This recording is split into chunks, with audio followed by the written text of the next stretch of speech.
Konara Enumbi ditangkap. Anggota KKB diringkus di Papua tanpa perlawanan. Anggota kelompok kriminal bersenjata, KKB, Konara Enumbi, ditangkap di Kampung Usir Depan, Kabupaten Puncak Jaya, Papua Tengah, Jumat, 15 Agustus 2025.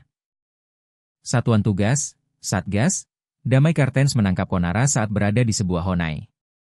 Anggota kami menangkap KKB Konara Enumbi di sebuah honai yang ada di Kampung Usir Depan, Puncak Jaya, kata Kepala Operasi Damai Kartens, Brigadir Jenderal Polisi, Brigjen Pol, Faizal Ramadhani dalam keterangan tertulis, Sabtu, 16 Agustus 2025. Adapun penangkapan dilakukan sekitar pukul 10.40 WIB dan tidak ada perlawanan dari pelaku saat ditangkap. Penangkapan ini kami lakukan tanpa adanya perlawanan dari pelaku KKB Konara Enumbi, jelasnya.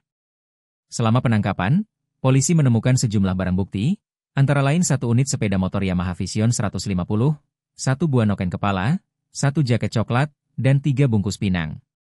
Saat ini, KKB Konara Enumbi telah dibawa ke Polres Puncak Jaya untuk menjalani proses hukum dan pengembangan lebih lanjut, kata Faizal. Ia menegaskan komitmen pihaknya untuk menindaklanjuti laporan terkait aksi kekerasan bersenjata di Papua. Siapapun pelaku kekerasan bersenjata, KKB, yang terlibat dalam kasus kekerasan selama ini di wilayah Papua, ujarnya. Penangkapan ini menunjukkan upaya serius Satgas Damai Kartens dalam menangani masalah keamanan di wilayah Papua.